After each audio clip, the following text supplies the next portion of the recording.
దేవునికి మహిమ కలుగునుగాక. హల్లెలూయా.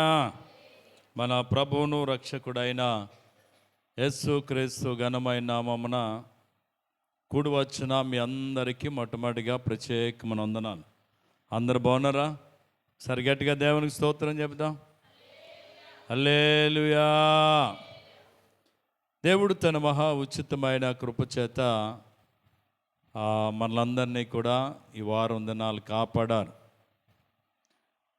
మొన్నటి వారం ఉన్న వాళ్ళు కొంతమంది ఈ వారం చాలామంది మనకు తెలిసిన వాళ్ళు లేరు, కానీ ప్రభు తన కృపచేత మనలందరినీ కాపాడారు.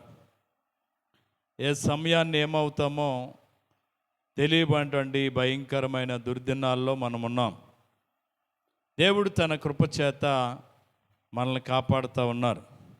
ఈ రాత్రి ఇంతవరకు పాటలు పాడాం, ఆరాధన చేసాం, కొంచెంసేపు విజ్ఞాపన ప్రార్థన చేసాం బలహీనుల కోసం, అలాగే అకాల మరణం చెందినటువంటి వాళ్ళ కోసం, వాళ్ళ కుటుంబాల కోసం, అలాగే యెరూషలేము కోసం, అలాగే మన ఉపవాస కూటాల కోసం. మరి ప్రభు సన్నిధిలో మన విజ్ఞాపన ప్రార్థనలు చేయడానికి ప్రభు కృపనిచ్చారు. మనం చేస్తున్న ప్రార్థనలు ఏ వ్యర్థం కాదు. ప్రార్థనలకు దేవుడు ప్రతిఫలం ఇవ్వబోతున్నాడు. గట్టిగా నమ్మిన వాళ్ళు గట్టిగా దేవునికి స్తోత్రం చెప్పండి. నిజంగా ఆయన ఆశ్చర్యకరుడు. ఆయన సన్నిధిలో వెతుకువారికి ఆయన దొరికేవాడట, అడిగేవారికి ఇచ్చేవాడట, పిలిచేవారితో పలికేవాడట. కాబట్టి ఆయన నమ్మదగిన దేవుడు, ఎన్నడు ఏం తప్పనోడు, మాట తప్పని దేవుడు. ఆయన మనం కలిగి ఉన్నందుకు మనం ఎంతో ధన్యులం. దేవునికి స్తోత్రం చెబుదాం. ఈ రాత్రి కొంచెంసేపు, ఎక్కువసేపు మిమ్మల్ని విసిగించను, కానీ కొంచెంసేపు దేవుని యొక్క వాక్యాన్ని జ్ఞానం చేద్దాం. మనం ఈ వారానికి 3 వారాలు మటి నుంచి ఒక సహోదరి కోసం వాక్యాన్ని జ్ఞానం చేస్తూ వస్తున్నాం. ఎవరి కోసం అండి? ఎవరి కోసం? లూదియా కోసం. మొట్టమొదటి మాట ఆవిడ గురించి ఏం చెప్పుకున్నాం? చెప్పాలా? ఏం కలిగిన ఆవిడ?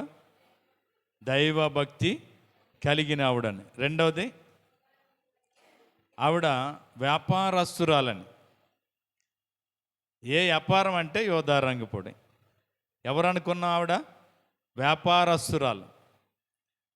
ఏం చేసేది? వ్యాపారం చేస్తుందని. చాలా వివరంగా మొన్నటి వారం మనం ఆమె గురించి నేర్చుకున్నాం. కుటుంబానికి, బిడ్డలకు ఒక బాధ్యత కలిగినటువంటి తల్లిగా ఆవిడ ఉందని, ఆవిడను అనుకరించి సామెతల గ్రంథంలో ఒక సహోదరుని గుణవత్తని గురించి మీకు కొంచెంసేపు దేవుని యొక్క వాక్యాన్ని మనం జ్ఞాపకం చేసుకున్నాం. మూడవదిగా, ఆమె విశ్రాంతి నియమమును పాటించినటువంటి స్త్రీ అట. విశ్రాంతి యొక్క దినము నియమమును ఏం చేసింది? పాటించినటువంటి స్త్రీ అట. చూడండి, అపోస్తుల కార్యములు 16 అధ్యాయం 13వ వచనంలో మీరు చూస్తే, విశ్రాంతి దినమున నదీ తీరమున ప్రార్థన జరుగుననుకుని అక్కడికి వచ్చి కూర్చుండి కూడి వచ్చిన స్త్రీలతో మాటలాడుచుంటుమే. దేవునికి స్తోత్రం. విశ్రాంతి దినము నియమము కలిగినటువంటి స్త్రీ అట. ఈ విశ్రాంతి దినం అంటే, ఈ దినం నియమించిన వాడు ఎవరో తెలుసా? దేవుడు. ఈ దినాన్ని నియమించిన వాడు ఎవరు? దేవుడు. ఎలాగ నియమించాడు? ఎలాగూ దాన్ని ఆశ్రయించమని చెప్పాడు? కొన్ని విషయాలు త్వరగా ఈ రాత్రి వాక్యంలోంచి మనం జ్ఞాపకం చేసుకుందాం. నిర్గమాకాండం 20వ అధ్యాయం. నిర్గమాకాండము 20వ అధ్యాయము 8వ వచనం. విశ్రాంతి దినమును పరిశుద్ధముగా ఆచరించుటకు జ్ఞాపకము ఉంచుకొనుము. విశ్రాంతి దినాన్ని ఎలాగ ఆచరించాలట? పరిశుద్ధమైనటువంటి దినముగా ఆచరించడానికి ఏం చేసుకోవాలా? జ్ఞాపకం ఉంచుకోవాలా. అంటే ఈ లూదియా అనేటువంటి ఈ భక్తి కలిగినటువంటి స్త్రీ విశ్రాంతి దినమును ఎలాగ ఆశ్రయిస్తుంది? పరిశుద్ధ దినముగా ఆశ్రయించేటువంటి స్త్రీలలో ఒక స్త్రీగా లూదియా ఉంది. దేవునికి స్తోత్రం చెబుదాం. విశ్రాంతి దినాన్ని ఎలాగ ఆశ్రయిస్తుంది? పరిశుద్ధ దినముగా. ఇది ఎవరి నియమం? ఇది ఎవరి నియమం? దేవుని నియమం. మీరు చూడండి, నిర్గమాకాండం 31వ అధ్యాయము 12వ వచనం కానించి. 31వ అధ్యాయము మోషేతో ఇట్లనను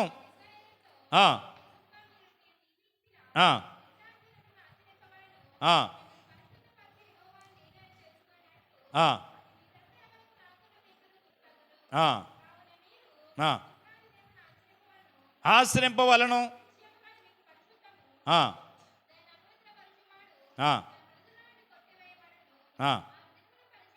చూడండి, 6 దినములు పని చేసుకోవచ్చును, 7వ దినము ప్రతిష్ఠితమైనటువంటి దినం అంటే యెహోవాకు.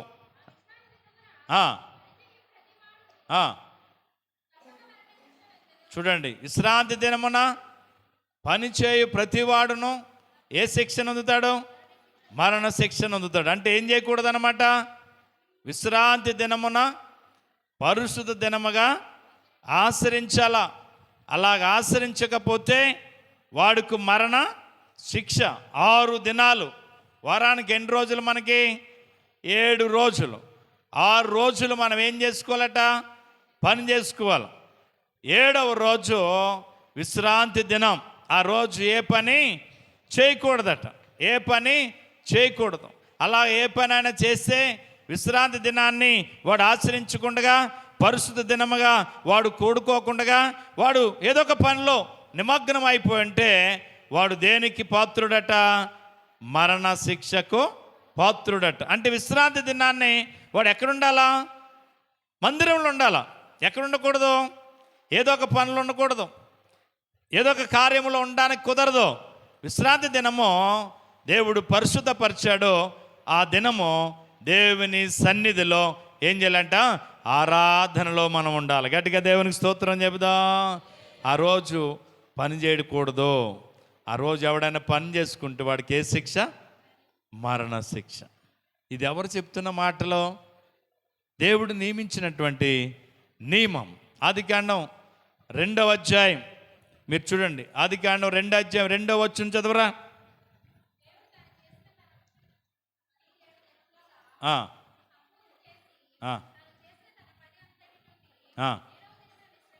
చూడండి, దేవుడు ఆయన యెహోవా సృష్టిని చేశాడు. 6 దినములు ఆయన ఏం పడాడట? కష్టపడి పని చేశాడు. సృష్టి అంతటిని కలుగుగాక అంటే రోజు ఒకటి, అలా కలుగుగాకంటే సూర్యుడు చంద్రుడు కలుగుగాకంటే జలసరములు సముద్రం నీళ్లు కలుగుగాకంటే పక్షులు జంతువులు ఇలా కలుగుగాక అంటూ వస్తే 5 రోజులు సృష్టి అంతటిని చేసుకుంటూ వచ్చాడు. 6వ రోజు మనుషుణ్ణి చేశాడు. 6వ రోజు ఎవరిని చేశాడు? మనుషుని చేశాడు. 7వ రోజు ఏం తీసుకున్నాడట? విశ్రాంతి తీసుకున్నాడు. అంటే సృష్టికర్త అయినటువంటి దేవుడే 7వ రోజున విశ్రాంతి దినముగా ఏం చేశాడు? ఆచరించాడు.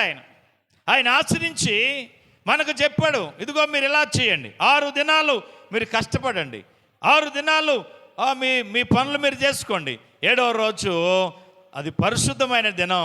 ఆ దినం ఎక్కడుండాలా? మందిరములో ఉండండి. ఆ దినం నా సన్నిధిలో ఉండండి. అది నా నియమం అని దేవుడు తెలియజేశాడు. గట్టిగా దేవునికి స్తోత్రం చెప్దాం. హల్లెలూయా. లేవికాండం 19వ అధ్యాయం 3వ వచనం. లేవికాండం 19వ అధ్యాయం 3వ వచనం.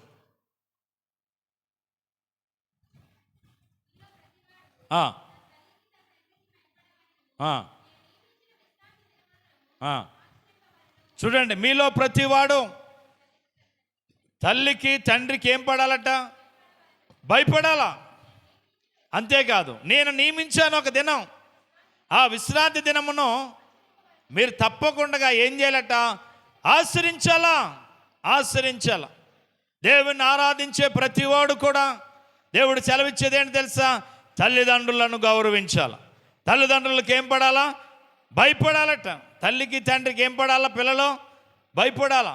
ఈరోజు తల్లిని తండ్రిని లెక్క చేయని పిల్లలుగా, లోబడని పిల్లలుగా ఏమవుతున్నారు తెలుసా?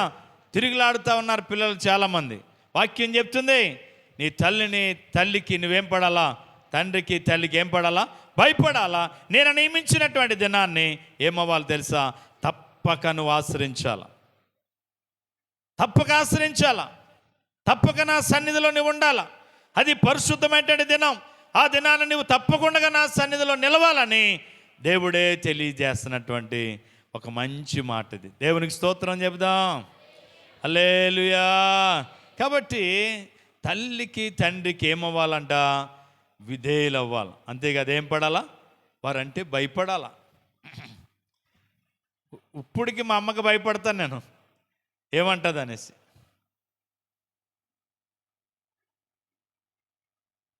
వాళ్ళ దగ్గర మనం ఎప్పుడు ఏం పడుతుండాలా? భయపడాలా తప్పకుండా. నాకు అన్నీ తెలుసు కదా అని మనం అనుకోకూడదు. మనకు అన్నీ తెలిసిన, మనకి జన్మనిచ్చిన తల్లిదండ్రులు. ఈరోజు ఈ స్థితి, ఈ పరిస్థితి ఎవరి వల్ల వచ్చింది? వాళ్ళు లేకుంటే మనం ఎక్కడున్నాం? అందుకని తప్పకుండా మనం ఉన్నంతకాలం, వాళ్ళు ఉన్నంతకాలం వాళ్ళకి ఏం పడాలట? భయపడాలా. అంతేకాదు వాళ్ళకి మనం లోబడాలా. లోబడకపోతే ఏమవుద్ది? ఓ కోడి తన పిల్లలను మేపుతూ అలా బయట మేపుతుందట. మేపుతుంటే కోడికి శత్రువు ఎవరో?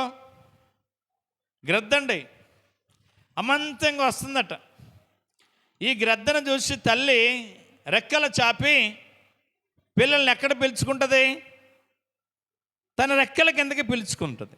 ఈ పిల్లలన్నీ వచ్చేసి ఆ రెక్కల కిందకి ఇమిడిపోతాయి. ఒక్క పిల్ల కూడా బయటికి కనబడదు. గ్రద్ద అలాగొచ్చి ఉపయోగం లేకపోతే ఈ తల్లి చాలా ఎలక్ట్ అయిపోయింది. ముందుగా పిల్లలందరినీ దాచేసుకుందని చాలా బాధపడి వెళ్ళిపోద్దట. ఎవరో? గ్రద్ద. ఒక రోజుని అలాగే బయట మేస్తుంటే పిల్లలన్నీ వచ్చేసాయట. ఒక్క పిల్ల మాత్రం ఉండిపోయిందంట. దాన్ని పిలుస్తుందట తల్లి, ఇదిగో శత్రువు వచ్చేసాడు, అదిగో నీ ఎదురుగుండా ఆకు మీద ఉన్నాడు, దిగితే నిన్ను అట్టుకెళ్ళిపోతాడు, నిన్ను ఎత్తుకుపోతాడు, ప్రాణం ఉండగా నిన్ను తినేస్తాడు. నేను నీ బాధ చూడలేను, నీ అరుపులు నేను వినలేను. ఇదిగో దయచేసి అమ్మా రా, నా రెక్కల కిందకు వచ్చి దాక్కు అని చెప్పి పిల్లల్ని పిలుస్తుందట. అది ఎంత పిలిచినా రావట్లేదంట. దాని పేరు ఏం పేరు తెలుసా? మంకు పిల్ల అంట. ఏం పిల్ల? మంకు పిల్ల. ఏమవట్లేదు, తల్లి మాటకే లోబడట్లేదట. పిలుస్తుందట, అరుస్తుందట, కేకలు పెడుతుంది. ఆ ఎంచక దాని భాషలో పిలుస్తుంది, పిల్లలు పరిగెట్టుకొచ్చేస్తాయి. కానీ ఇది రావట్లేదట. కానీ ఎంత పిలిచినా రాకపోయేసరికి రావాల్సినటువంటి శత్రువు వచ్చాడట. వచ్చి ఒక్కసారిగా కాళ్ళతో ఏమయ్యాడు?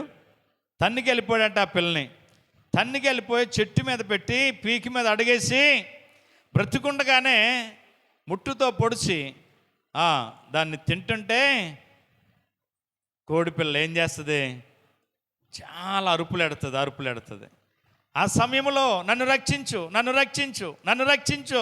ఇదిగో నన్ను చంపేస్తుంది, నన్ను తొక్కుపట్టింది, నన్ను రక్షించమ్మా అని అంట పిల్ల అరుపులు అరుస్తుందట. నేను ముందు చెప్పాను, నా మాట విన్నావా? నేను చెప్పానా నేను చేయొద్దని? నేను చెప్పానా నేను వెళ్ళొద్దని? నేను చెప్పానా ఇలాగుండని? నా మాట విన్నావా? మరి నేనేం చేయను? ఇక నా చేతిలో లేదు, ఇక నీ కర్మ అన్నదట. అంతేనా? ఈరోజు చాలామంది తల్లిదండ్రుల మాట బిడ్డలు విననందున నేను ఎన్నిసార్లు చెప్పాను, నా మాట వినలేదు నా పిల్ల. ఈరోజు వాళ్ళు ఈ పరిస్థితికి వచ్చేసారు, ఈ స్థితికి వచ్చారని తల్లి ఒక రోజు ఆ బిడ్డలను బట్టి ఏం పడవలసి వస్తుంది? వేదన పడే పరిస్థితి వస్తుంది. అందుకే దేవుడు చెప్తున్నాడు, ఇదిగో పిల్లలారా, తల్లిదండ్రులకు ఏమవ్వండి? భయపడండి, తల్లిదండ్రులకు లోపడండి, తల్లిదండ్రుల మాటకు విధేయులు కండి, తల్లిదండ్రులను గౌరవించండి. అంతేకాదు తల్లిదండ్రులను సన్మానించేవాడు ఏమంతుడవుతాడో? దీర్ఘాయుష్యమంతుడవుతాడు. దేవునికి స్తోత్రం చెబుదాం. దేవుడు తల్లిదండ్రులకి ఎంతో విలువిచ్చాడు. తండ్రికి తల్లికి ఎంత గౌరవాన్ని ఇచ్చాడో. అందుకే ఎక్కడ చూసినా తల్లిని తండ్రిని ఏం చేయాలా? సన్మానించాలి. అప్పుడు బిడ్డలు ఏమవుతామంట? దీర్ఘాయుష్యవంతులు అవుతామంట, దీర్ఘాయుష్యవంతులు అవుతామంట. కాబట్టి తల్లికి తండ్రికి ఏమవ్వాలట? భయపడాలా, లోబడాలా, విధేయులం కాబడాలట. అప్పుడు ఏమవుతామంట? మనం దీర్ఘాయుష్యవంతులు అవుతామంట. దేవునికి స్తోత్రం చెబుదాం. హల్లెలూయా. లేవికాండం 26 అధ్యాయం 2వ వచనం. త్వరగా మనం ముగించుకుందాం గమ్ముని. 26 అధ్యాయం 2వ వచనం. నేను నియమించిన విశ్రాంతి దినములను ఆచరింపవలను, నా పరిశుద్ధ మందిరమును సన్మానింపవలను. నేనెవరినో తెలుసా? యెహోవాను. చూడండి, ఇక్కడ చెప్తున్నది ఏంటి తెలుసా? నా పరిశుద్ధ మందిరమును మీరేం చేయాలా? సన్మానించాలా, గౌరవించాలి. అంటే సన్మానించటం, గౌరవించటం అంటే ఏంటి తెలుసా? ఆ మందిరములో మనం ఉండాలి, ఆ మందిరములో ఆరాధనలో ఉండాలి, ఆ మందిరములో స్తుతి ఆరాధనలో మనం ఉండాలి, ప్రారంభ ప్రార్థనలో మనం ఉండాలి, పాటల్లో మనం ఉండాలా, ఆరాధనలో మనం ఉండాలా, స్తుతియాగములో మనం ఉండాలా, విజ్ఞాపన ప్రార్థనలో మనం ఉండాలా, వర్తమానంలో మనం ఉండాలా. ఏదో ఒక దానికి వెళ్దామనేది కాదు. ఎప్పుడు ఉండాలా? ప్రారంభం ముందే మనం మందిరంలో ఉండాలా. ఇక్కడ చెప్పబడేది ఏంటి తెలుసా? నా మందిరమును పరిశుద్ధ మందిరం. కాబట్టి మీరు ఆ మందిరాన్ని ఏం చేయాలా? సన్మానించాలా. ఏం చేయాలా? సన్మానించాలా, సన్మానించాలా. పరిశుద్ధ దినమును ఆచరించాలా. అంతేకాదు నా మందిరమును మీరు ఏం చేయాలా? గౌరవించాలా, గౌరవించాలి. ఈరోజు మందిరాన్ని చాలామంది ఏం చేస్తున్నారు? నిర్లక్ష్యం చేస్తున్నారు, నిర్లక్ష్యం వహిస్తున్నారు. మందిరానికి వెళ్ళాలేంటి, వెళ్ళకపోతే ఇక్కడ మన ఇంటికాడ లేడా దేవుడు అనుకునే వాళ్ళు కొంతమంది ఉంటారు. మన ఇంటికాడ వాక్యం ఉండదు, మన ఇంటికాడ ఆరాధన ఉండదు. కానీ మన మందిరములో వాక్యం ఉంటుంది, మందిరములో ఆరాధన ఉంటుంది. ఈ మందిరాన్ని మనం ఏం చేయాలంట? సన్మానించాలా. ఏం చేయాలా? సన్మానించాలా. పెందలకడే సమయం 9 గంటలకి ప్రార్థన అంటే 5 నిమిషాల ముందే మనం ఎక్కడ ఉండాలా? మందిరంలో ఉండాలి. అది ఏం చేసినట్టు? మందిరాన్ని మనం గౌరవిస్తున్నట్టు, మందిరాన్ని ఏం చేస్తున్నట్టు? మనం సన్మానిస్తున్నట్టు. లేటుగా వస్తే నిర్లక్ష్యం చేసినట్లు. అంటే మనం లేట్ కామర్సా, లేకపోతే ప్రారంభానికి ముందొచ్చి వాళ్ళం అనేది కూడా ఆలోచన చేసుకోవాలి. రాత్రి దేవుని సన్నిధానంలో వాక్యాన్ని గమనిస్తే మందిరాన్ని సన్మానించాలట, మందిరాన్ని గౌరవించాలి, మందిరాన్ని చక్కగా మరి అలంకరించుకోవాలి, మందిరాన్ని చక్కగా శుద్ధి చేయాల, మందిరాన్ని చక్కగా ప్రేమించాల. దేవుని మందిరాన్ని ప్రేమించే వారినంట దేవుడు వర్ధిల్లా చేస్తాడట. దేవునికి స్తోత్రం చెబుదాం.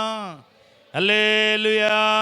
మన ఇంటి దగ్గరికి వెళ్ళేటప్పుడు కరుగు మీద అంత దుమ్ము కింద ఉంటే అమ్మ భలేగా ఉందని సంతోషిస్తామా? చూడగానే వెంటనే అయ్యో ఇది అంత తొక్కేసాయి, కోళ్ళు తొక్కేసాయి, దుమ్ము దులిపేసాయని చీపురు తీసుకుని శుభ్రంగా అరుగు అంత ఏం చేసుకుంటాం? శుద్ధి చేసుకుంటామే. మందిరంలోకి వచ్చేటప్పటికి మందిరం ఒకవేళ అలాగుందనుకో వెంటనే మనం చేయవలసింది ఏంటి తెలుసా? మందిరాన్ని మనం శుద్ధి చేయాలా.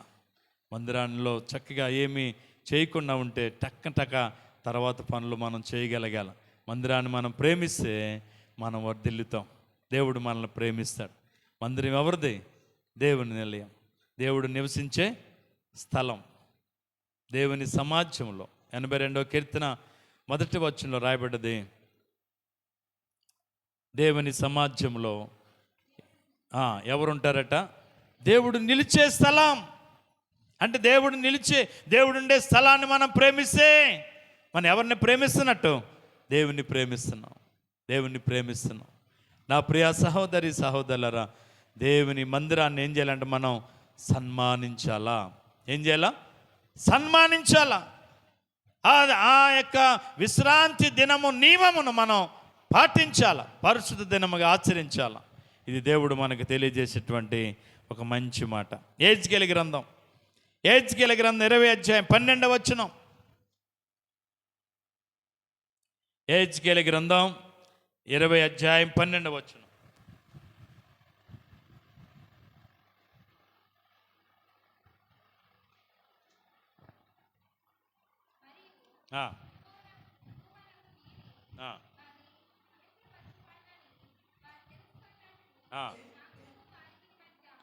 నాకును వారికి మధ్య విశ్రాంతి దినమును వారికి చూచునిగా నేను నియమించి తిని.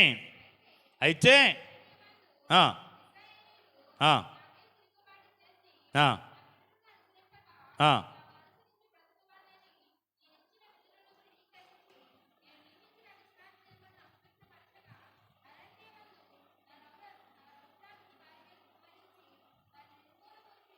చాలమ్మ చూడండి, ఇక్కడ ఏంటంటే దేవుడు నియమించినటువంటి నియమమును కొంతమంది ఇశ్రాయేలు ఏం చేస్తారట, తునీకరించారట. అలా తునీకరించినందున వాళ్ళు దేనికి గురవబోతున్నారంటే శ్రమకు, బాధకు, నిందకు, అపనిందకు వారు గురి కావాల్సి వస్తున్నారని దేవుడు తెలియజేస్తూ ఉన్నాడు. కనుక ఒక్క దినము దేవుని సన్నిధిలో గడిపితే 1000 దినాల ఆశీర్వాదం అని ప్రభు చెప్పారు. అంటే ఒక్కరోజు ఆ దినాన్ని మనం తప్పిపోతే దేవుడిచ్చే ఆశీర్వాదానికి బదులు ఏం కూడగట్టుకోవాలా? శాపాన్ని కూడగట్టుకుంటాం. అంతేకాదు, ఆ రోజు మనం కష్టపడి పనిచేసిందంట ఎక్కడ వేసినట్టు తెలుసంట? బ్యాంకులు వేసినట్టు కాదట. ఎందులో వేసినట్టు అని రాయబడ్డది? సిల్లు సంచులో వేసిన డబ్బులు అంట. సిల్లు సంచులు వేసుకుని బజార్కి వెళ్తే బజార్కి వెళ్ళేటప్పుడు డబ్బులు ఏమవుతాయి, ఎక్కడ అడిపోతాయో మనకి తెలియదు. మిగిలిది ఏం మిగులుతుంది? చిల్లు బ్యాగ్ మిగులుతుంది. ఏం చేయగలం? కాబట్టి ఆలోచన చేసి ఆ దినము మనం కష్టపడి ఏదో సంపాదిందామని అనుకుంటాం, కానీ అది వచ్చి ఇంకో కొన్ని ఆటల్ని కలుపుకొని ఏం చేస్తాను, మన నుంచి తీసుకుని వెళ్ళిపోద్ది. మనకి మిగిలేది లాసే, చిల్లే మిగులుతుంది. కనుక ఆలోచన చేస్తే ప్రియదేని బిడ్డలారా, దేవుడిచ్చే ఆశీర్వాదాన్ని, దేవుడు మనకి ఇవ్వబోతున్న ఆశీర్వాదాన్ని పొందుకునేవారుగా ఉండాలి, దాన్ని అనుభవించేవారుగా ఉండాలి. అంతేగాని కష్టాన్ని కొని తెచ్చుకునే వారిగా మనం ఉండకూడదు. మార్కు సువార్త 2వ అధ్యాయము 27వ వచనం చూడండి. మార్కు సువార్త 2వ అధ్యాయం 27వ వచనం. మరియు విశ్రాంతి దినము. చూడండి, విశ్రాంతి దినం ఎవరి కొరకు నియమించబడ్డది? మన కొరకే నియమించబడ్డదట. మనం అందరం వచ్చి మందిరములు ఆరాధించుకోవడానికి కోసం ఒక దినాన్ని దేవుడు ప్రత్యేకపరిచాడు. ఒక దినాన్ని దేవుడు మన కొరకు పరిశుద్ధపరిచాడు. ఆ దినము దేవుడు నియమించినటువంటి దినం. ఆ దినాన్ని మనం ఎక్కడుండాలట? మందిరములో ఉండాలట. మందిరములో ఉండాలట. అది దేవుడు మనుషుల కొరకే విశ్రాంతి దినాన్ని నియమించినట్టు, కానీ మనుషులు విశ్రాంతి దినము కొరకు నియమింపబడలేదంట. మన కొరకు దేవుడు నియమించినటువంటి దినం, ఆ రోజు ఆరాధించుకోవడానికి. అన్ని రోజుల్లా కాకుండా అయ్యో ఈరోజు ఒక ప్రత్యేకమైన దినం, ఈరోజు మందిరానికి వెళ్ళే రోజు అని ప్రజలందరూ ఎరుగునట్లుగా ఆ దినాన్ని దేవుడు ప్రత్యేకపరిచి ఆ దినాన్ని దేవుడు పరిశుద్ధపరిచాడట. గట్టిగా దేవునికి స్తోత్రం చెప్దాం. నిర్గమకాండం 23వ అధ్యాయం 12వ వచనం.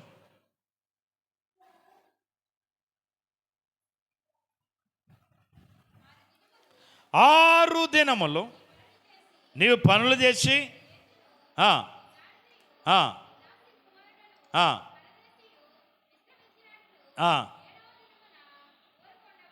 చూడండి, 6 దినాలు కష్టపడాడు. నీ దాసి, నీ పనివాడు, నీ ఎద్దు, నీ గాడిద, నీ ఆవు అన్నీ కూడా. ఇప్పుడు ఏ రోజు దాకా పని చేయాలా? 6 దినములు కష్టపడాలి, పని చేయాలి. 7వ దినం విశ్రాంతి దినం, దేవుడు నియమించినటువంటి దినం. ఆ రోజు మనం ఏ పని చేయకూడదు. ఎక్కడ ఉండాలట? మందిరములో, ఆరాధనలో మనం ఉండాలట. దేవునికి స్తోత్రం చెప్దాం. ఆ రోజు ఎక్కడికి వెళ్ళినా ఆ రోజు శాపమే కానీ ఆశీర్వాదం మనకు దొరకదు. అయ్యో అనవసరంగా గుడి మానేశాను, అనవసరంగా మందిరం మానేశాను, అయ్యో ఈరోజు మందిరానికి వెళ్ళి ఉంటే ఎలాగున్నావు, నేను అనవసరంగా ఇలా చేశానని బాధపడే వాళ్ళు ఉంటారు. ఆ రోజు పనికి వెళ్ళిన వాళ్ళు సంతోషం కలగదు. ఏదో వెళ్తారు కానీ ఆ రోజంతా వాళ్ళకి ఏదో లోటుగానే ఉంటుంది, ఇబ్బందికరంగానే ఉంటుంది. గమనించండి, ఎక్కడికి వెళ్ళినా కూడా ఆ రోజు ఏ పని అవ్వదు. తిరిగి ముఖమే పట్టాలి మనం. ఎందుకు అనవసరం గుడిమాని వెళ్ళాను, పని అవ్వలేదు అనుకుంటాను. కావాలంటే అనుభవించు, నీ అనుభవపూర్వకంగా నువ్వు చెప్పమంటే బోలమని చెప్తారు. ఆదివారం దేవుని సన్నిధిలో ఉండవలసిన మనం వేరు పనులు ఆ రోజు పెట్టుకుని వెళ్తే ఏమవ్వ, అసలు తిరిగి వచ్చేయవలసి వస్తుంది. అనవసరంగా వెళ్ళాను, మందిరం మానేసని బాధపడిన సందర్భాలు మనకు ఎన్నో తెలుసు. అందుకని అది దేవుని నియమం. ఆ దినాన్ని మనం ఎక్కడ ఉండాలంట? మందిరంలో ఉండాల. తర్వాత మనం చూస్తే ద్వితోపదేశకాండం 5వ అధ్యాయం 14వ వచనం. ద్వితోపదేశకాండం 5వ అధ్యాయం 14వ వచనం. 7వ దినం నీ దేవుడైన యెహోవాకు విశ్రాంతి దినం. దానిలో నీవైనను, నీ కుమారుడైనను, నీ కుమార్తె అయినను, దాసుడైనను, దాసి అయినను, గాడిదైనను,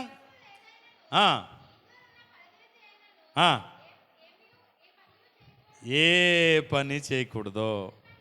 ఎందుకంటే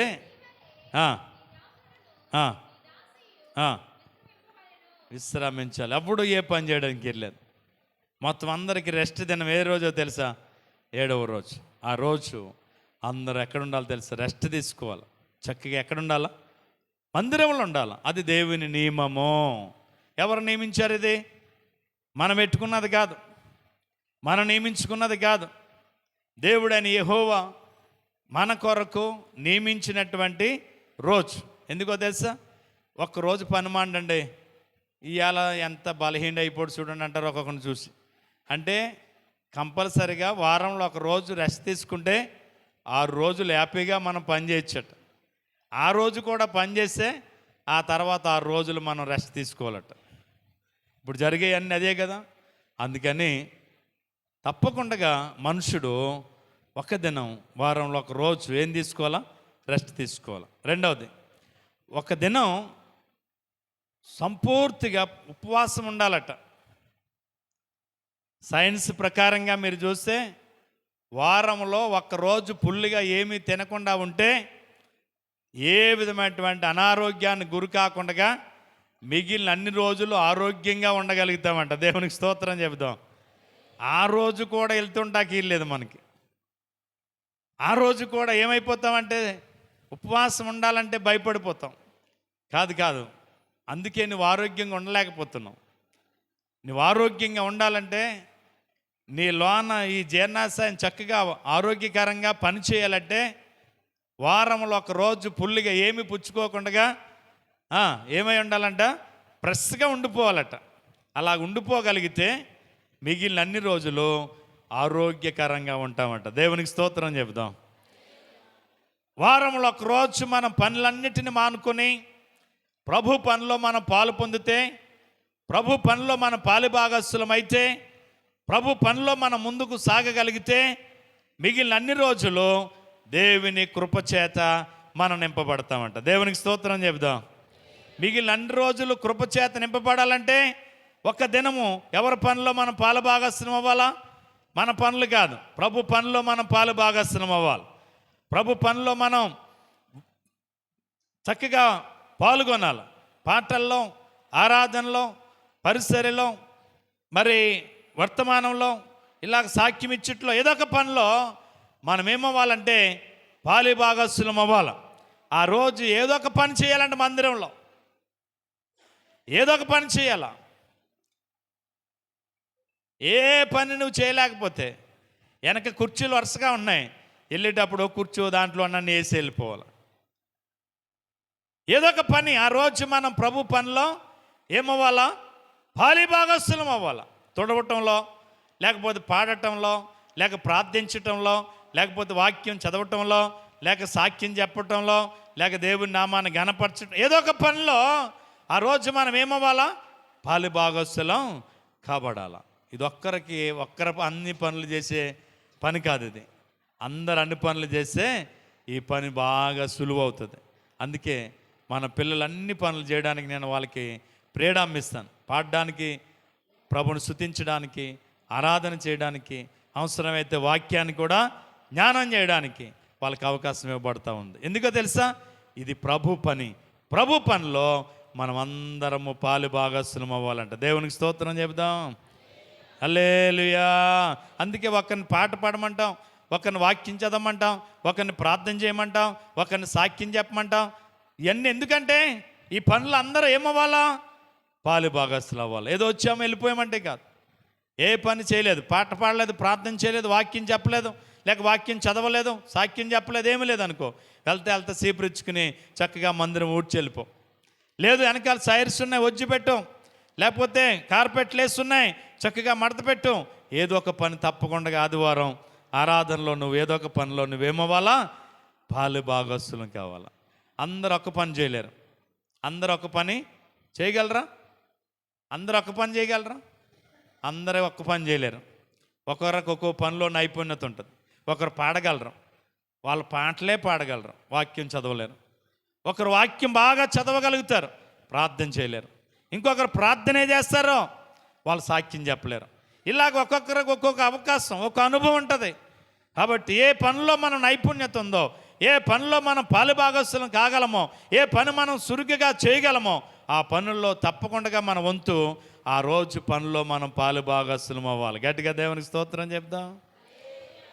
లూదియా దైవభక్తి కలిగిన స్త్రీ అనుకున్నాం, లూదియా వ్యాపారస్తురాలు అనుకున్నాం, లూదియా విశ్రాంతి దినమును పాటించేటువంటి నియమము కలిగినటువంటి స్త్రీ కూడా. భక్తి చేయటమే కాకుండా, వ్యాపారం చేసుకోవటమే కాకుండా ఆమె దేవుని నియమమును కూడా ఏం చేస్తుంది? తూచా తప్పకుండా పాటిస్తూ ఉంది. దేవునికి స్తోత్రం చెబుదాం. మనం కూడా దేవుని నియమమును మనం ఏం చేయకూడదు? తప్పిపోకూడదు, వదిలేయకూడదు. దేవుడి నియమం ఇది. మనం నియమించుకున్నది కాదు, మనం పెట్టుకున్నది కాదు. ఎవరి నియమం? దేవుడి నియమం. 6 రోజులు మీరు కష్టపడండి, పని చేసుకోండి. 7వ రోజు ఏంటో తెలుసా? విశ్రాంతి దినం. అది పరిశుద్ధ దినం. కాబట్టి నా మందిరాన్ని మీరు పరిశుద్ధ దినముగా మందిరంలోనికి వచ్చి నా మందిరాన్ని మీరు ఏం చేయమంటున్నాడు? సన్మానించాల, గౌరవించండి అని ప్రభు తెలియజేస్తున్నాడు. ఆ నియమమును తూచా తప్పకుండా పాటిస్తుంది ఎవరో తెలుసా? లూదియా. మరి మన సంగతి ఏంటి? ముగించుకుందాం. మన సంగతి ఏంటి? మనం అప్పుడప్పుడా ఎల్లప్పుడున్నా ప్రతి వారం ఒక్కరు వారం కూడా మిస్ కాకుండా, సంవత్సరంలో 52 వారాలు ఉంటాయి. సంవత్సరానికి ఎన్ని వారాలు ఉంటాయి? 52 ఆదివారాలు ఉంటాయి, 52 శుక్రవారాలు ఉంటాయి. కాబట్టి లెక్కించుకోవాలి మనం. ఒక్కరోజు మిస్ కాకుండా అన్ని రోజులు ప్రభు మందిరములో మనము గడపగలిగితే ప్రభు మనల్ని బట్టి సంతోషిస్తాడు. తగిన ఆశీర్వాదానికి మనల్ని ఏం చేస్తాడు? వారసులుగా చేస్తాడు. కాబట్టి దేవుని నియమమును మనం ఏం చేయకూడదంటే తప్పిపోకూడదు. ఆజ్ఞ అతిక్రమమే ఏమన్నాడు? పాపం అన్నాడు. ఇప్పుడు ఆదివారం ఆరాధనలో మనం ఉండాలి, పరిశుద్ధ దినముగా ఆచరించమన్నాడు. ఆ రోజు తప్పిపోయాం అంటే ఏం తప్పం? చెప్పాలి. ఏం తప్పం? ఆజ్ఞను ఏం చేసాం? మనం? తప్పం. ఆజ్ఞ అతిక్రమం ఏమని చెప్పబడ్డది? ఆజ్ఞ అతిక్రమము ఏమని చెప్పబడ్డది? పాపం అని చెప్పింది. ఇప్పుడు ఆదాము అవ్వలు దేవుని సన్నిధానంలో దేవుని నియమాన్ని పాటించారా? తప్పిపోయారా? ఏమండి? దేవుని నియమాన్ని ఏం చేశారో మీరారు. దేవుడు ఏదైతే చేయమన్నాడో, ఏదైతే చేయొద్దన్నాడో అది చేయటం మానలేదు వాళ్ళు. ఆయన చేయొద్దన్న పని చేశారు, తినొద్దన్న పండు తిన్నారు. ఆజ్ఞను ఏం చేశారు? వాళ్ళు అతిక్రమించారు. ఆజ్ఞ అతిక్రమం వల్ల ఏమొచ్చింది? పాపం వచ్చింది. పాపం వల్ల వచ్చే జీతం ఏంటంట? మరణం అంట. కాబట్టి ఆలోచన చేయండి. అంటే దేవుని నియమమును మనం మీరితే, దేవుని నియమమును మనం తప్పితే ఆజ్ఞను ఏం చేస్తున్నాం? అతిక్రమిస్తున్నాం. ఆజ్ఞ అతిక్రమమే పాపం. నేనే పాపం చేశాను కానీ నాకు ఈ శ్రమ వచ్చింది, నాకు ఈ బాధ వచ్చింది, నాకు ఈ కష్టాలు వచ్చాయి, నాకు ఇరుకులు వచ్చాయి, నాకు ఇబ్బందులు వచ్చాయని బాధపడే వాళ్ళు మనం చూస్తూ ఉంటాం. ఏ పాపం చేశావు? ఏ పాపం చేయలేదు. దేవుని నియమమును ఏం చేస్తున్నావు? నువ్వు తప్పిపోతున్నావు. అదే నీకు ఎలా మిగిలిపోతుంది? పాపముగాను శాపంగా మిగులుతుంది. కష్టపడుతున్నావు, ప్రయోజనం లేదు. ఎంతో శ్రమ పడుతున్నావు, ఉపయోగం లేదు. ఏమవుతుందో తెలియనటువంటి పరిస్థితిలో నువ్వు ఉండిపోతున్నావు. దానికి కారణం ఏంటి తెలుసా? దేవుని నియమము నువ్వేం చేస్తున్నావు? తప్పిపోతున్నావు. ఆదాము అవ్వల ఆజ్ఞను అతిక్రమించారు, దాని ద్వారా పాపం తెచ్చుకున్నారు. అంతేకాదు దేవుని తోటలో ఉండే అర్హతను వాళ్ళు ఏం చేసుకున్నారు? పోగొట్టుకున్నారు. దేవునితో అనుబంధాన్ని పోగొట్టుకున్నారు, దేవునితో సంతోషాన్ని పోగొట్టుకున్నారు, దేవునితో ఆనందాన్ని పోగొట్టుకున్నారు, దేవుని సన్నిధిలో ఉంటే సమాధానాన్ని పోగొట్టుకున్నారు, దేవుని సన్నిధిలో ఉంటే ఆ యొక్క ఆత్మీయ సంతోషము ఆనందాన్ని వాళ్ళ చేతులారా ఏం చేసుకున్నారు తెలుసా? పాడు చేసుకున్నారు. కారణం ఆజ్ఞను అతిక్రమించారు. నా ప్రియ సహోదరి సహోదరులారా, దేవుని నియమమును మనం తప్పిపోతే, దేవుని నియమమును మనం మీరితే, దేవుని నియమమును మనం పాటించకపోతే మనకు కూడా సంతోషం ఉండదు, మనకు కూడా ఆనందం ఉండదు, మనకు కూడా ఐక్య విచారాలే, మనకు కూడా బాధలే, మనకు కూడా అపనిందలు అపజయాలన్నట్టుగానే ఉంటుంది మన జీవితం. ఆదామవులు పరిస్థితి అలాగైపోయింది. కాబట్టి ఈ రాత్రి ఒకసారి ఆలోచన చేద్దాం. ముగిస్తున్నాను నేను వాక్యాన్ని. ఒకసారి ఆలోచన చేద్దాం. లూదియా భక్తి కలిగింది, లూదియా బాధ్యత కలిగింది, వ్యాపారస్తురాలు. లూదియా విశ్రాంతి నియమమును ఏం చేస్తుంది? అనుసరిస్తున్నా, పాటిస్తున్నా, నియమమును కొనసాగిస్తున్నటువంటి స్త్రీగా మనం ఈ రాత్రి వాక్యాన్ని జ్ఞానం చేసుకున్నాం. మరి మన సంగతి ఏంటి? మన సంగతి ఏంటి? మనం అప్పుడప్పుడు వారిగా ఉండొద్దు, అప్పుడప్పుడు వారిగా ఉండొద్దు. ఒక నియమమును మనం నిర్ణయించుకుందాం, ఒక నియమమును కలిగి ఉండటానికి మనం ప్రయాసపడదాం. దేవుని సన్నిధిని మనం ప్రేమిస్తే దేవుడు మనల్ని ప్రేమిస్తాడు, దేవుడు మనల్ని ఆశీర్వదిస్తాడు. దేవుడు ఆశీర్వాదానికి మనల్ని ఎలా చేస్తాడో? కర్తలుగా చేస్తాడు. అట్టి కృప రాగల దినాల్లో దేవుడు మనందరికి అనుగ్రహించి ఆయన కృపతో నింపి నడిపించి బలపరచునుగాక. ఆమేన్. అందరికీ వందనాలు.